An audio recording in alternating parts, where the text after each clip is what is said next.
Après avoir été maintes fois pris dans la tempête, emporté par la houle et les vents contraires, poussé par la fureur d'Éole, écrasé par la colère de Poséidon, le radeau avait jusqu'ici résisté à tous les assauts. Ulysse conservait l'espoir au fond du cœur.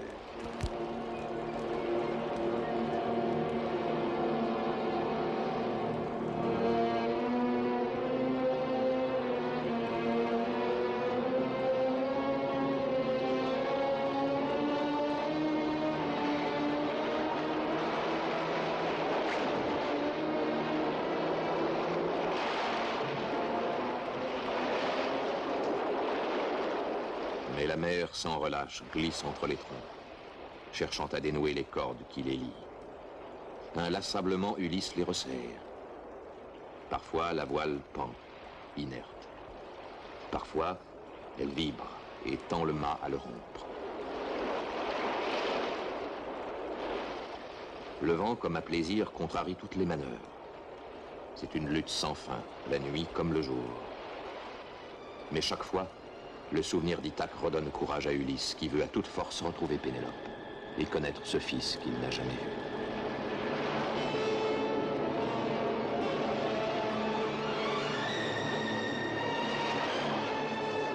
Farouche, il livre une bataille après l'autre. Mais chaque fois, il se demande combien de temps pourrais-je encore résister? Combien de fois devrais-je subir cette lente agonie?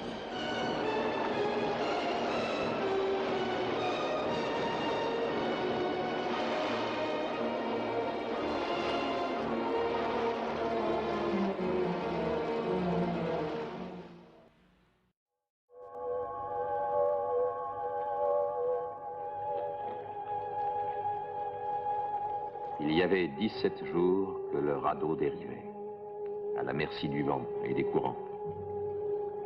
Ulysse pouvait seulement constater qu'il se dirigeait vers l'Orient, où était sa patrie.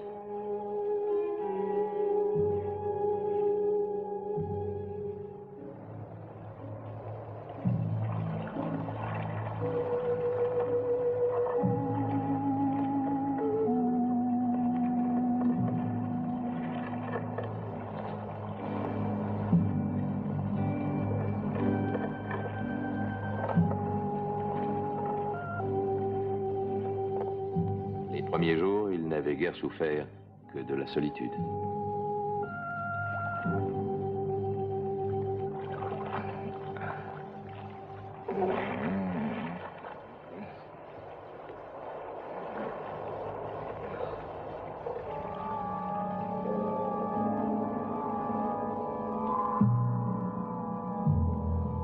Au 10e jour s'y ajouta la soif.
Sous la brûlure du soleil, il craignit de perdre la raison.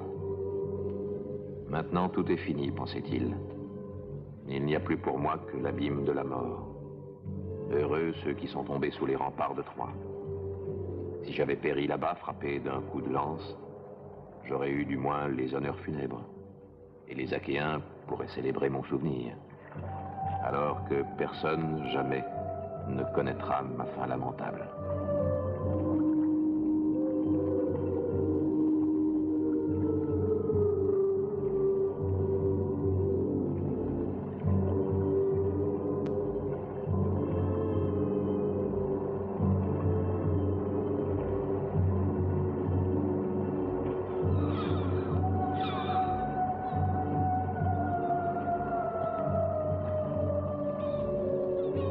18e jour, une terre apparaît qui lui semble au loin comme un bouclier posé sur l'horizon. Mais déjà, une nouvelle tempête se lève. Du haut du mont Solim, Poséidon l'a aperçu et sa fureur redouble. Les dieux, pense-t-il, ont changé d'avis au sujet d'Ulysse et lui ont permis d'approcher une terre où ses maux prendront fin. Mais ma vengeance n'est pas assouvie. Il subira encore mon courroux. Et le dieu de la mer assemble les nuages et bouleverse les flots. Ulysse, averti par quelques voix divines, comprend alors que ses souffrances ne sont pas terminées. Poséidon déchaîne la mer. Il fait hurler l'Euros et le Notos. Arraché par une lame, Ulysse est emporté loin du radeau.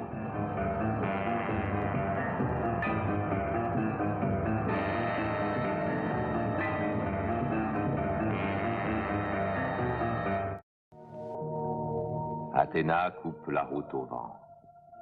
Elle apaise les flots et permet à Ulysse d'atteindre la côte.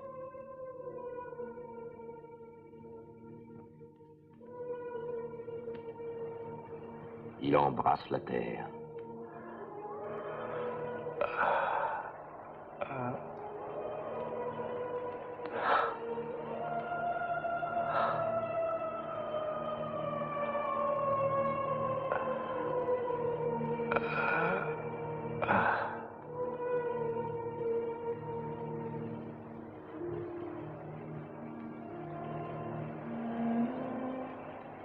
S'adressant au fleuve, il dit « J'arrive à toi, Seigneur, fuyant la mer.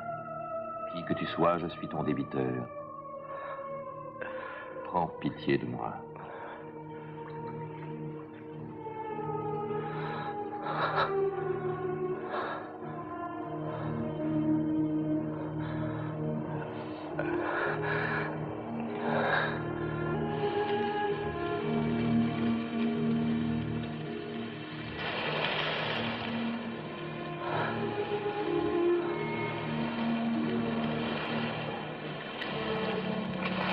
Et comme on cache des braises sous la cendre pour conserver le feu, Ulysse se recouvre de feuilles.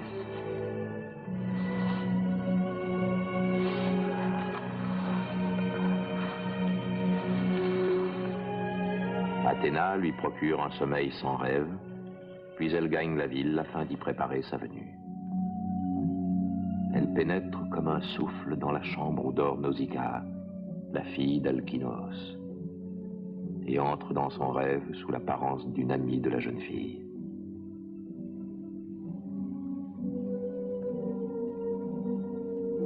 Nausicaa, ta mère t'aurait-elle fait négligente au point que tu puisses laisser ainsi le linge abandonné?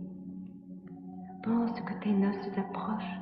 Il faut que tu sois belle, que tes vêtements et ceux des gens du cortège soient éclatants. Beaucoup de jeunes phéaciens désirent t'avoir pour femme. Dans peu de temps, tu te marieras. Il faut aller au fleuve dès l'aurore. Je t'accompagnerai et t'aiderai afin que cette tâche s'accomplisse plus vite. Tu feras apprêter les mules et la voiture dès le réveil. La route, tu le sais, est longue et la journée sera rude.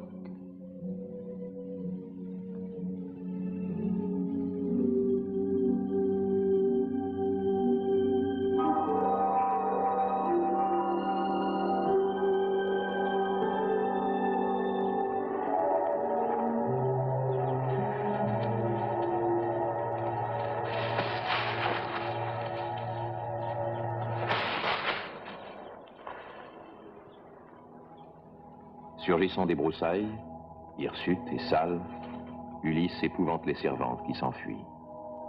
Seule Nausicaa demeure, encouragée par le souvenir de son rêve.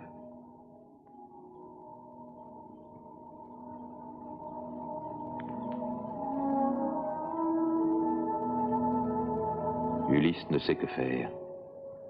Se jeter aux genoux de la jeune fille ou la supplier de loin pour ne pas l'effrayer. Es-tu déesse ou mortelle? Ta beauté délabore te range chez les dieux. Es-tu une des filles immortelles de Zeus? Aurait-on déjà vu une fille de Zeus laver du linge dans le fleuve? Mais tu ne t'es pas enfui, toi. Tu n'as pas peur de moi? Peur? Non. Pourquoi aurais-je peur? Alors dis-moi, je t'en prie. Quel pays est le tien? Je fus au soir tombant jeté sur cette plage et ne sais pas comment j'ai pu jusqu'à ce jour résister à la mer. Aide-moi, je t'en prie. Je ne cache aucune perfidie en mon cœur et je ne suis pas un homme malveillant. Crois-moi, je t'en prie, aie pitié de moi.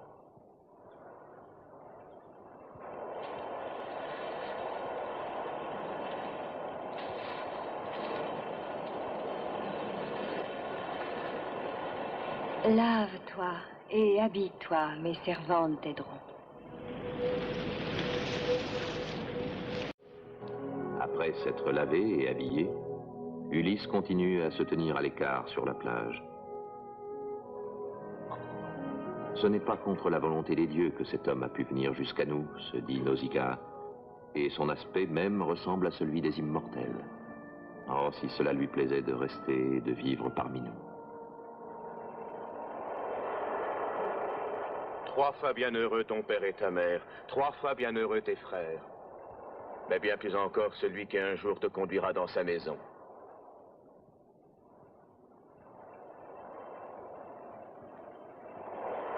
Veux-tu manger?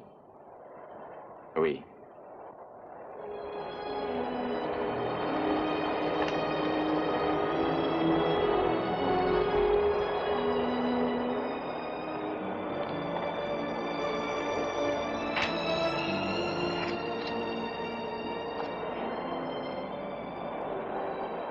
Mon nom est Nausicaa.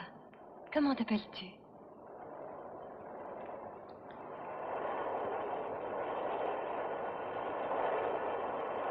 Le peuple phéacien habite ce pays.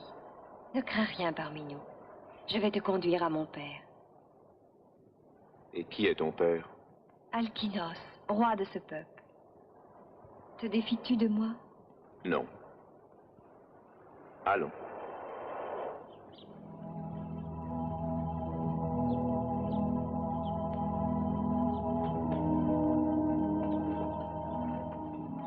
Tu devras d'ici peu arrêter de nous suivre. Mais comment trouverai-je la ville? Tout seul et sans difficulté. Comprends-moi, je ne veux pas que l'on puisse dire « Regarde cet étranger conduit par Nausicaa ». Que veut-elle faire de ce bel inconnu? Certains penseraient peut-être bien qu'elle veut l'épouser et diraient surtout que je suis allée au fleuve pour te rencontrer. Combien de jeunes phéaciens se sentiraient blessés dans leur orgueil? Dis-moi, pourrais-tu toi-même leur donner tort? Que penserais-tu d'une jeune fille en compagnie d'un étranger avant ses noces?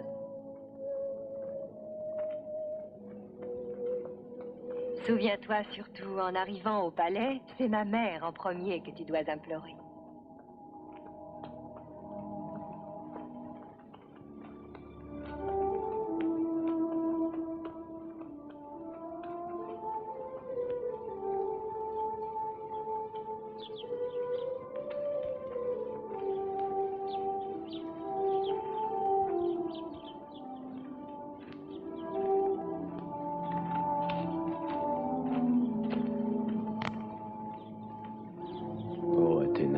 Fille de Zeus, toi qui longtemps me protégea, me fus sourde pourtant aux cris de ma détresse, lorsque Poséidon me tenait sous le joug. Daigne m'entendre enfin, et fais qu'Alkinos me reçoive en ami.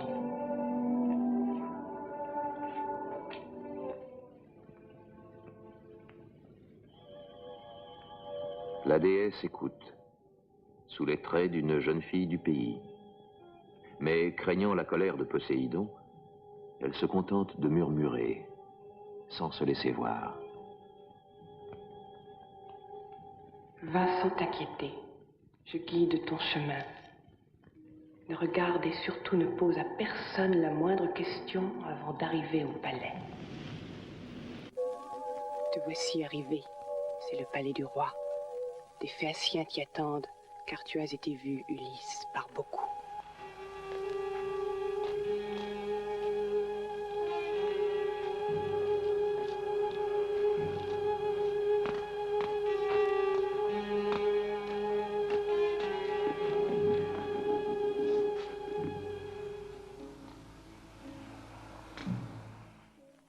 peuple phéacien n'aime pas l'étranger, et ce n'est que méfiance. N'y voit aucune haine, à toi de les séduire. Tu auras à subir de nombreuses questions, on te regardera souvent avec surprise. Demeure courageux, conserve ton audace. Un homme audacieux peut toujours surmonter les obstacles en tout lieu, même inconnus de lui.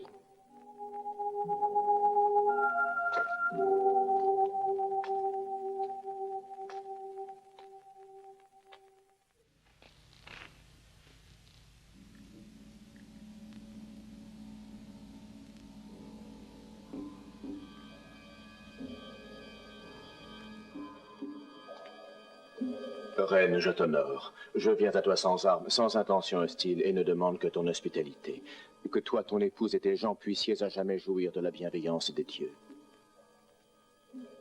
Ô reine, au nom de Zeus, je demande ton aide. J'implore ta pitié. T'adresser dès l'abord à la reine et des sages. Son nom est Arrêté, fille de Rhexénor, le frère d'Alkynos, devenu son époux. Ils sont apparentés au dieu Poséidon par Péribée, la fille du fier Eurymédon, jadis roi des géants. Tu sais tout, à présent, de l'essence divine de ce que tu devras prier pour ton retour. Sois prudent et adroit. En Arrêté, tu peux avoir pleine confiance. Chacun, du peuple roi, ici lui rend hommage pour sa grande sagesse et son œuvre de paix.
Ulysse est à jeun depuis de nombreux jours.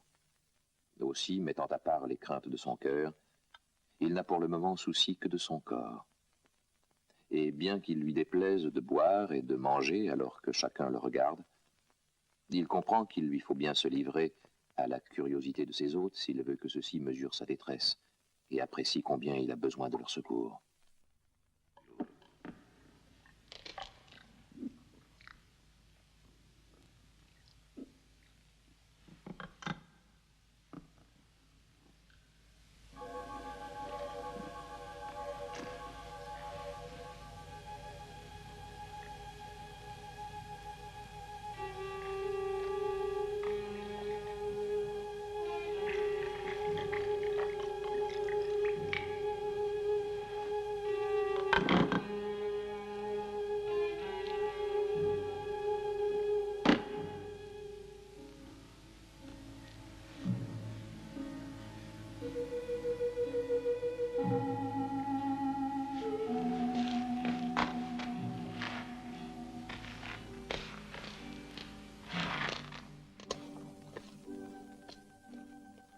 Nous t'avons, étranger, accueilli comme un hôte envoyé par les dieux.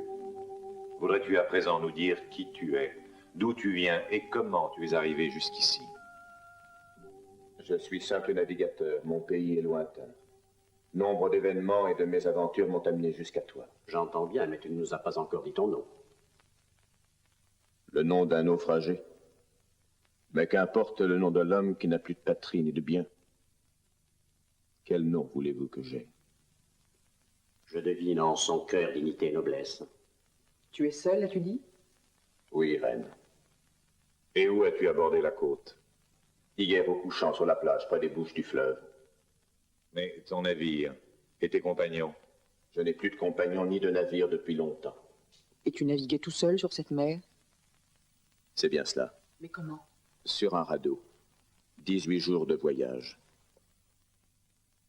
Et je n'avais plus d'eau, plus de vivres, plus rien. Tout était consommé. J'avais perdu l'espoir quand je vis votre terre. Mais d'où viens-tu donc, étranger? Il y a 8 ans, les vents et les courants marins poussèrent mon navire vers l'Occident, où il n'existe nulle terre habitée. Une tempête le brisa sur les récifs de l'île de Gigi et dispersa les restes. Tous mes compagnons ont péri. Moi, je fus recueilli par une déesse qui a pour nom Calypso.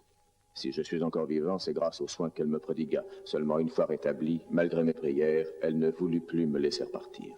Puis, il y aura 20 jours, pour quelque raison obscure, elle me dit d'aller et me donna les moyens de construire un radeau. Tu es un naufragé, c'est ce que tu as dit. Tu es venu sans guide au palais et la tunique que tu portes appartient à l'un de mes fils. Qui te l'a donnée?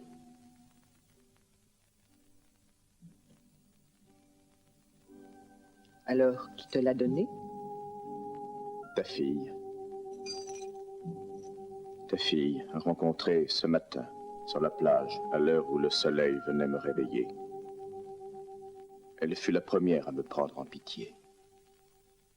Ma fille fut trompée par sa grande jeunesse. Elle-même aurait dû te conduire au palais au lieu de nous cacher l'instant de ta venue. Ne lui reproche rien. C'est moi qui l'en ai prié afin qu'elle n'encoure pas ta colère si ma présence t'avait déplu. C'est toi qui te trompes à présent. Personne en fait ainsi ne se met en colère sans raison. Mais tu en as pris le risque, c'est louable. Sache pourtant que l'hospitalité pour nous est d'un grand prix, car nous avons connu jadis la malveillance. Notre peuple en ce temps habitait dans une île à quelques bras de mer du pays des Cyclopes, mais ses proches voisins menaçaient constamment sa paix et sa vie même. Alors, mon père décida de transférer son peuple en un lieu éloigné de tous et de toute route maritime, sur cette île.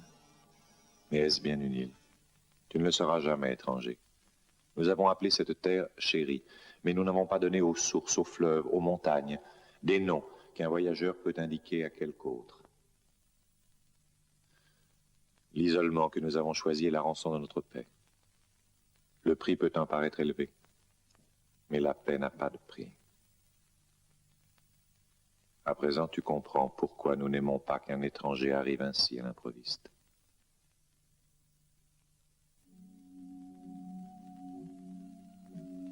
Père, cela s'est fait à cause d'un rêve. Non, ne dis rien. Ton père a raison. Comment un rêve? Tel un souffle d'air est entré dans ma chambre une indéfinissable présence.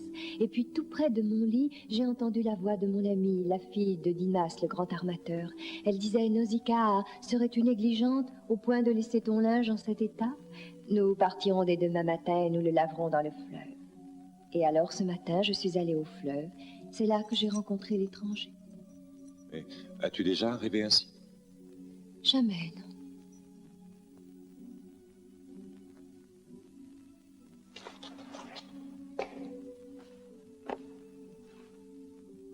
Je ne sais pas qui tu es, mais c'est bien en revanche que les rêves donnés aux âmes innocentes sont messages des dieux.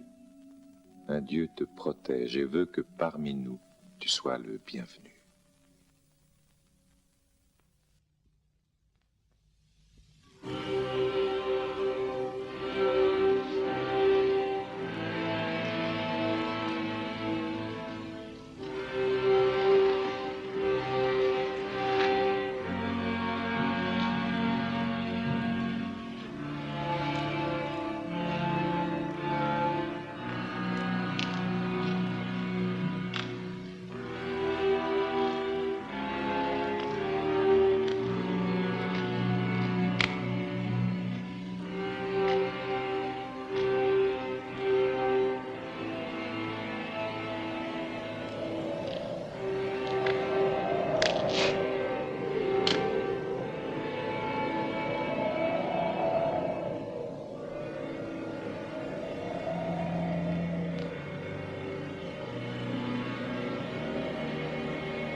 Alkinoos, voyant que son hôte mystérieux ne s'est pas couché, et pensant que l'inquiétude tourmente son esprit, décide alors de donner à Ulysse quelques renseignements sur la Phéacie et sur son peuple.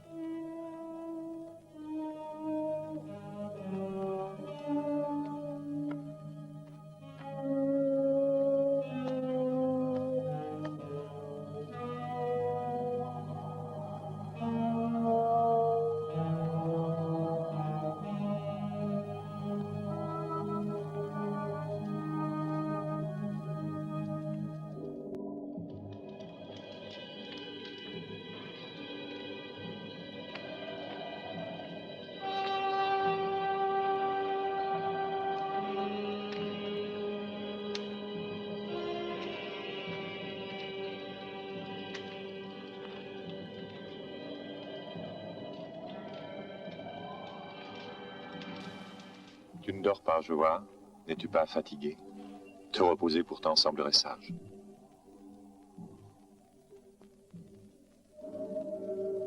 Le ciel de Phéacie est très clair. C'est vrai, oui. Les étoiles ici sont toujours très brillantes. Le navigateur ne peut pas s'égarer sous notre ciel. Que de fois je les ai regardées, ces étoiles, quand je cherchais ma route, et que j'essayais en vain de me diriger vers le pays que je connais. Vers ta patrie. Oui. Mais pourtant, elles ne m'ont pas amené jusque-là. Mais elles disent seulement que ce n'est pas très loin. L'inclinaison que prend le grand chariot l'indique sans erreur possible. Quoi qu'il en soit, les dieux veillaient sur toi, car il est périlleux d'aborder notre terre. Alors que d'en partir est simple. D'ailleurs, l'adresse de nos marins est sans égale. Jamais sur cette mer, aucun ne se perdit. Pourquoi donc tes navires ont une main en proue? C'est une mise en garde. Ils n'obéissent pas à ceux dont les projets sont haïssables. Et pourquoi ce vaisseau construit en cet endroit? Il n'est pas destiné à affronter la mer. Il y a fort longtemps, mon père avait prédit qu'un de nos navires un jour ramènerait en sa patrie un homme détesté de Poséidon. Ce qui pouvait attirer sur nous la colère de ce dieu redoutable. Alors fut décidé de construire ici même un navire en offrande à ce rude immortel.